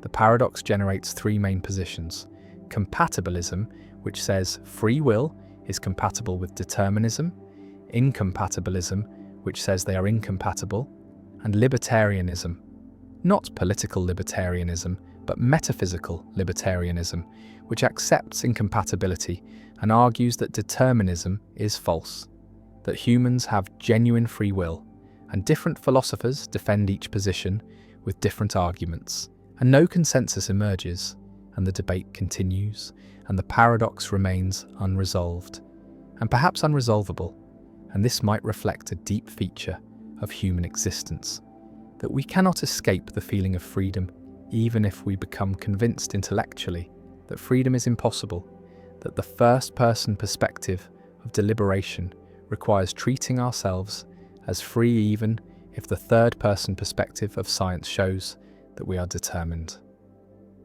Visualize determinism as a timeline.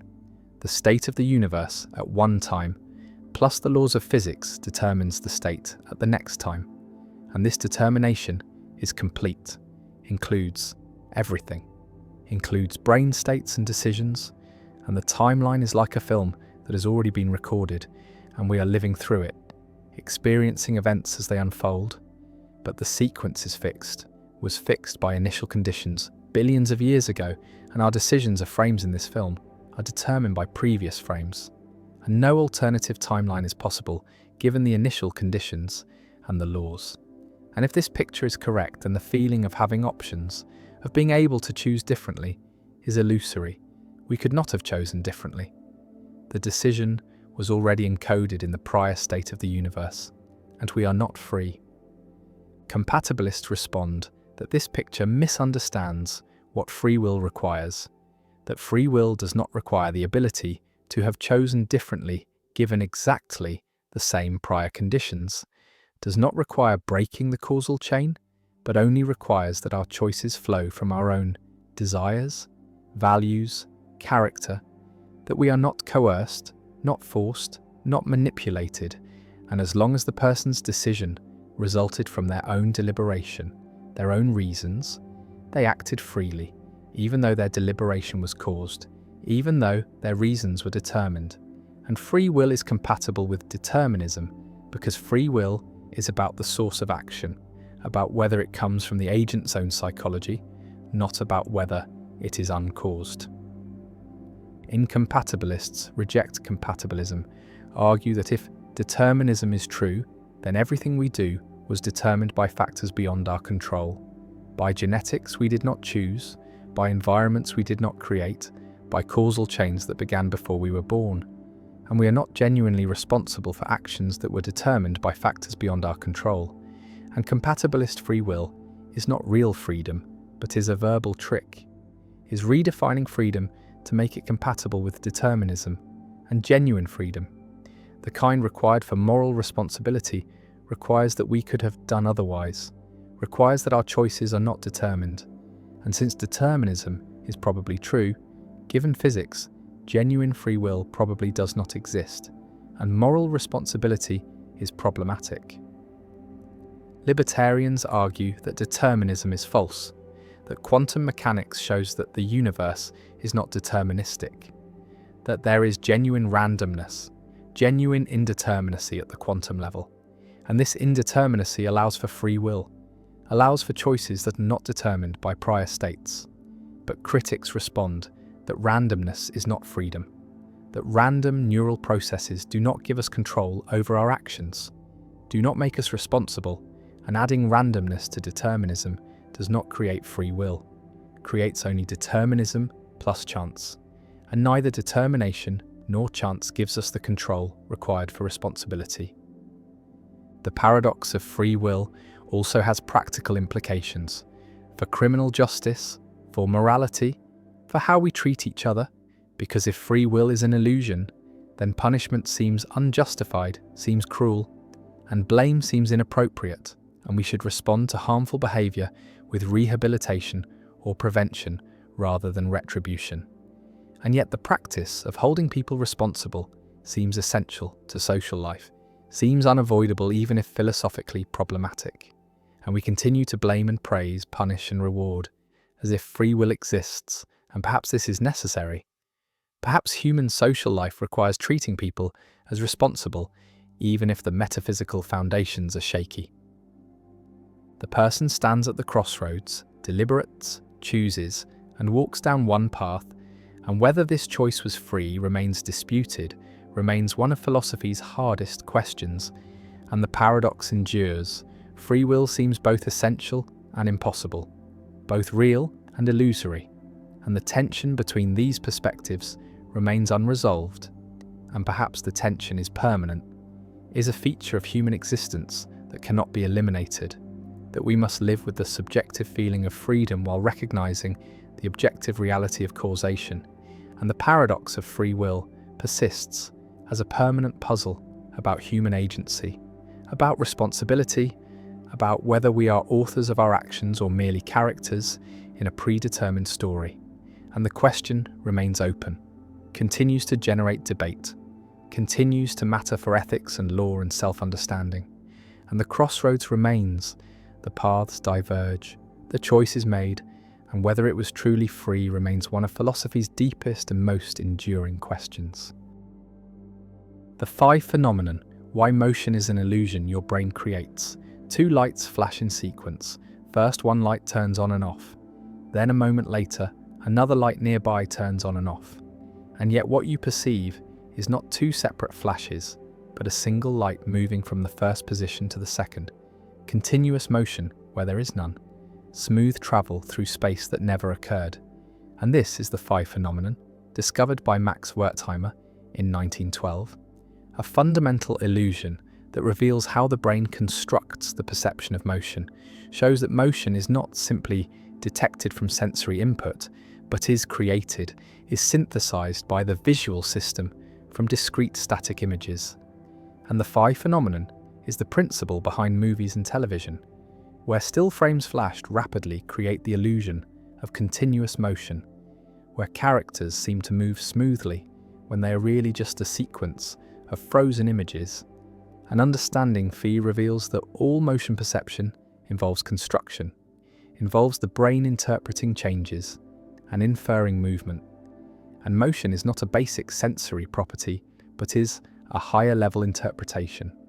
A perceptual inference that usually corresponds to reality, but can be fooled, can be triggered by appropriate sequences, even when nothing actually moves. And the Phi phenomenon stands as evidence that perception is actively constructed rather than passively recorded, that what we see is not simply what is there, but is what the brain interprets as being there. Imagine the experimental setup. Two dots on a screen, separated by some distance, and the first dot appears briefly, vanishes, then after a short delay, the second dot appears, and if the timing and spacing are right, you do not see two sequential flashes, but see one dot moving from the first position to the second, sliding smoothly across the space between them. And this apparent motion, this Phi, is so compelling that it feels exactly like real motion, indistinguishable phenomenologically from watching an object actually travel through space. And yet nothing moved. No object traversed the gap. There were only two separate stationary flashes, and the motion exists only in your perception, is constructed by your brain from the temporal sequence. The Phi phenomenon reveals that the visual system assumes continuity, assumes that when similar stimuli appear in nearby locations in rapid succession, they are probably the same object in motion. And this assumption is usually correct, is how motion in the real world works.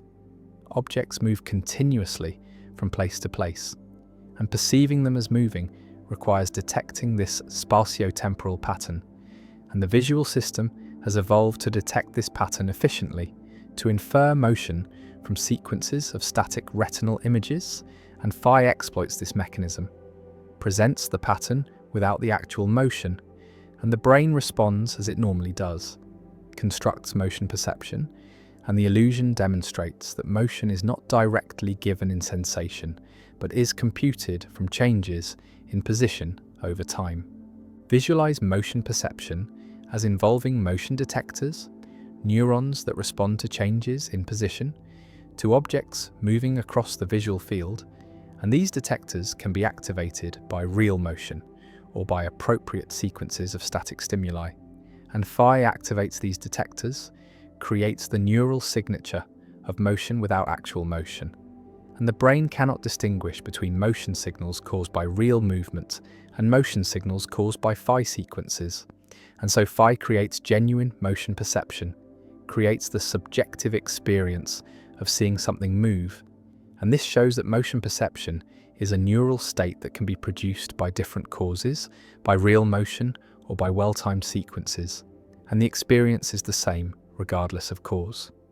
The phi phenomenon differs from other apparent motion phenomena, differs from beta motion, which is pure displacement without phenomenal movement, differs from stroboscopic motion, which is the specific type of motion seen in films, and phi is the perception of smooth, continuous movement, is the most compelling type of apparent motion. Most closely resembles real motion, and understanding the distinctions between different types of apparent motion reveals the complexity of the motion perception system, reveals that there are multiple mechanisms, multiple ways the brain computes motion, and phi is one specific mechanism, the mechanism that creates smooth motion perception from discrete temporal sequences. Gestalt psychologists like Wertheimer used phi to argue against elementalist theories of perception, against theories that said perception is built up from simple sensations combined according to associations, and phi shows that perception is not a sum of elements, not a combination of two flashes, but is a holistic interpretation, is motion that emerges from the relationship between flashes, and the whole is different from the sum of parts. And this Gestalt insight-shaped psychology influenced how perception came to be understood as involving organization and interpretation rather than simple sensation. And phi became a canonical example, a demonstration that perception is constructive, is synthetic, creates experiences that go beyond the sensory input. The phi phenomenon also has philosophical implications for understanding consciousness and qualia, because the motion you experience in phi is phenomenologically real, is indistinguishable from real motion, and yet no motion occurred in the stimulus. And this raises questions about the relationship between experience and reality, about whether experiences are always caused by corresponding physical events. And phi shows they are not, shows that the same experience can be caused by different physical processes, by real motion, or by sequential flashes. And this supports functionalist theories of consciousness, supports the view that conscious experiences are not tied to specific physical substrates, but are computational states that can be realized in multiple ways. One implication of phi for film and animation is that smooth motion can be created with relatively low frame rates. As long as frames are spaced appropriately in time and space, the phi phenomenon will create smooth motion perception. And this is why movies work at 24 frames per second, why television works at similar rates. The temporal gaps between frames are short enough that phi fills them in, creates continuous motion, and filmmakers exploit phi to create realistic movement, to make still images come alive. And understanding phi has been crucial to developing motion picture technology, to optimizing frame rates and timing. Another implication concerns perceptual boundaries, concerns what counts as seeing motion versus what counts as inferring motion, because phi feels like seeing motion, feels like direct perception, not like making an inference or having a belief. And yet phi is constructed, is synthesized by the brain from discrete inputs, and this raises questions about where perception ends and cognition begins, whether the boundary is sharp or gradual, whether there are clear distinctions between seeing and thinking, or whether perception shades continuously into cognition. And phi sits on this boundary, is simultaneously perceptual, immediate, and phenomenologically direct and cognitive, involving complex processing and interpretation. The lights flash in sequence and motion appears, smooth travel from first to second, and nothing moved, only the brain moved from sensing to interpreting, from input to output. And phi emerges, motion created from stillness, continuity created from discontinuity. And the phenomenon reveals the constructive nature of perception, reveals that experience is not a mirror of reality, but is a model constructed by the brain. A model that usually tracks reality accurately, but can be manipulated, can be triggered by artificial sequences, and the phi phenomenon endures as one of the foundational discoveries in perceptual psychology. A demonstration that motion is not given but is made, is not detected but is computed, and every motion you see, real or apparent, involves this same computation, this same construction, and phi makes the construction explicit, shows that what seems most immediate, most directly perceived, is actually mediated, is processed, is inferred, and motion is an illusion, a useful, accurate illusion usually, but an illusion nonetheless. And phi reveals this and the lights flash on. The paradox of power. Why having power makes you lose it. A leader gains power through competence, through understanding others' needs, through empathy and social intelligence, through building coalitions and reading situations accurately. And these qualities enable the rise to power, enable winning support, enable navigating social hierarchies, and the leader reaches positions of authority, gains control over resources, gains ability to make decisions affecting others, and then something changes. The experience of having power alters the psychology of the powerful, reduces empathy, reduces perspective taking, increases confidence, increases risk taking, and these changes are the opposite of what brought power, are the erosion of the very qualities that enabled gaining power. And this is the paradox of power, described by psychologist Dacher Keltner and others. The finding that power changes people, makes them less attuned to others, less socially intelligent, less effective at the behaviours that won them power, and powerful people become entitled, become overconfident, become less accurate in reading social situations.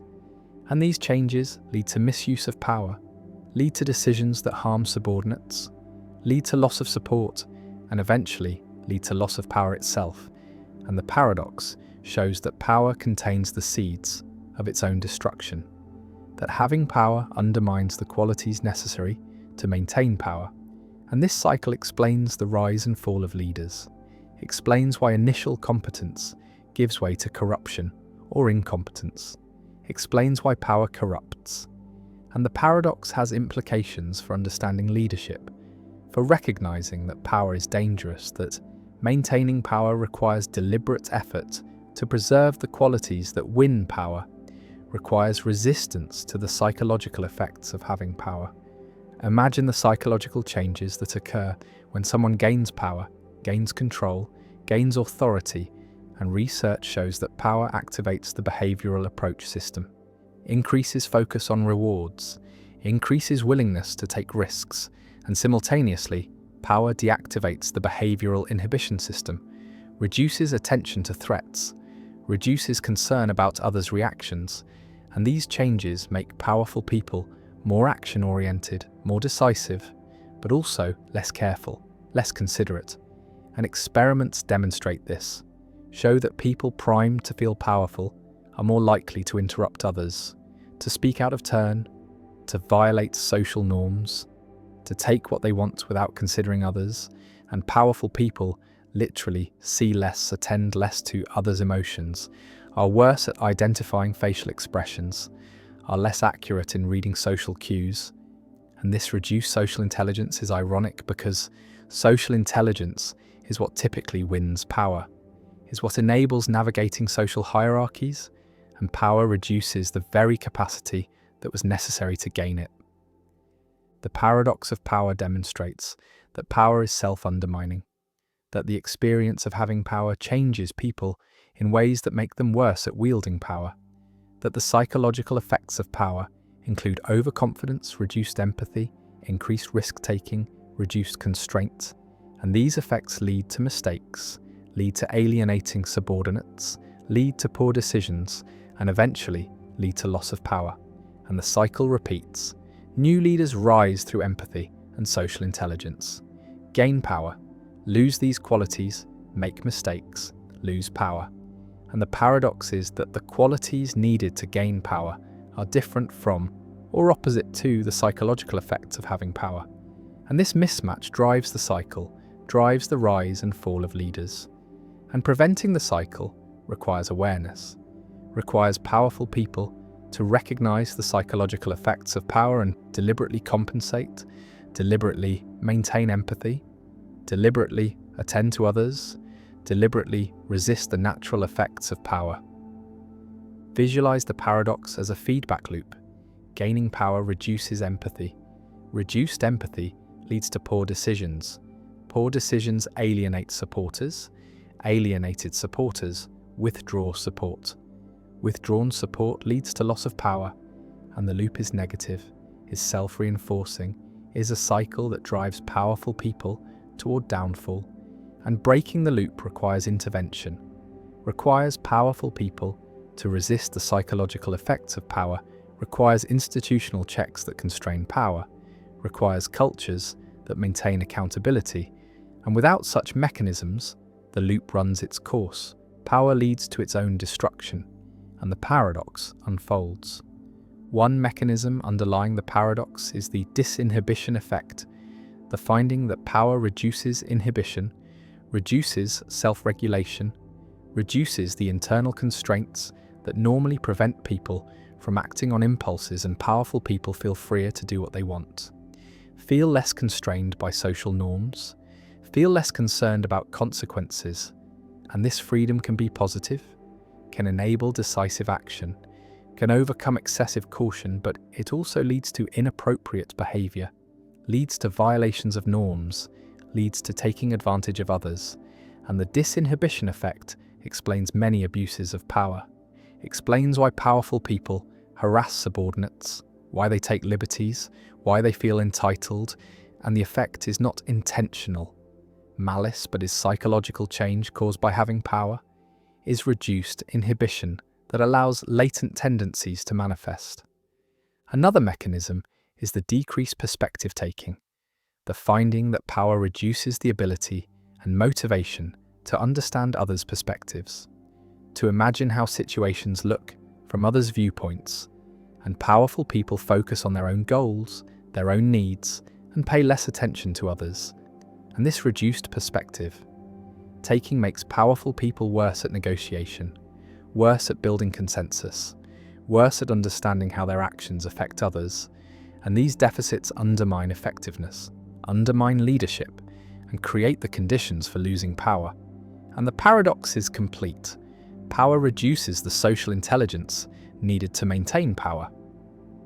One response to the paradox is institutional design, creating checks on power, creating accountability mechanisms, creating regular reviews or elections that force powerful people to maintain support.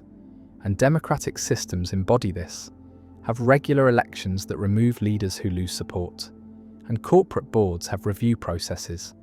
And these institutions mitigate the paradox by making power conditional, by requiring continued demonstration of competence, by preventing the complacency that power breeds. And effective institutions recognize the paradox, recognize that power corrupts, and design around it, create structures that limit the damage caused by the psychological effects of power. Another response is leadership development, training leaders to recognize the paradox, to understand the psychological effects of power, to deliberately maintain empathy and perspective taking. And research shows that awareness helps, that leaders who understand the paradox are better at resisting its effects, are more likely to maintain the qualities that won them power. And leadership training increasingly includes content about the psychology of power, about the importance of humility, about the need to deliberately attend to others despite the psychological pull towards self-focus. And this training aims to break the cycle, aims to help powerful people resist the natural effects of power. A third response is cultural, creating organizational cultures that value empathy, that reward perspective taking, that punish abuse of power. And some organizations succeed at this, create environments where power does not corrupt, where leaders remain accountable, remain connected to subordinates. And these cultures require work, require deliberate effort to maintain, require norms that constrain power, that make abuse costly, and they require exemplars, require leaders who model healthy use of power, who demonstrate that power can be wielded without corruption. And these cultural interventions show that the paradox is not inevitable, is not deterministic, but can be managed through collective effort. The paradox also connects to ancient wisdom, to the recognition across cultures and eras that power corrupts, that absolute power corrupts absolutely, that leaders must guard against the temptations of power. And philosophers from Plato to Confucius recognized the paradox, recognized that power changes people, and their advice remains relevant, remains a warning that power is dangerous, that vigilance is necessary, that humility is essential, and the paradox of power shows that this ancient wisdom is psychologically accurate, is confirmed by modern research, is not merely moral preaching, but is description of how power actually affects people. The leader rises, gains authority, controls resources, makes decisions, and power begins its work, reduces empathy, increases overconfidence, loosens inhibitions, and the leader becomes less effective, less attuned, more self-focused, makes mistakes, alienates supporters, and the fall begins, and the paradox completes its arc. Power undermines itself. The qualities that won power are lost, and new leaders rise to repeat the cycle, and the paradox of power endures as a permanent feature of leadership, as a psychological reality that must be managed, that must be resisted, that must be constrained through institutions and culture and awareness. And the paradox remains inevitable and destructive unless deliberately countered, unless powerful people recognize the effects and fight them, unless societies build structures that limit the damage and the cycle continues. The rise and fall driven by the paradox that having power undermines the ability to keep it.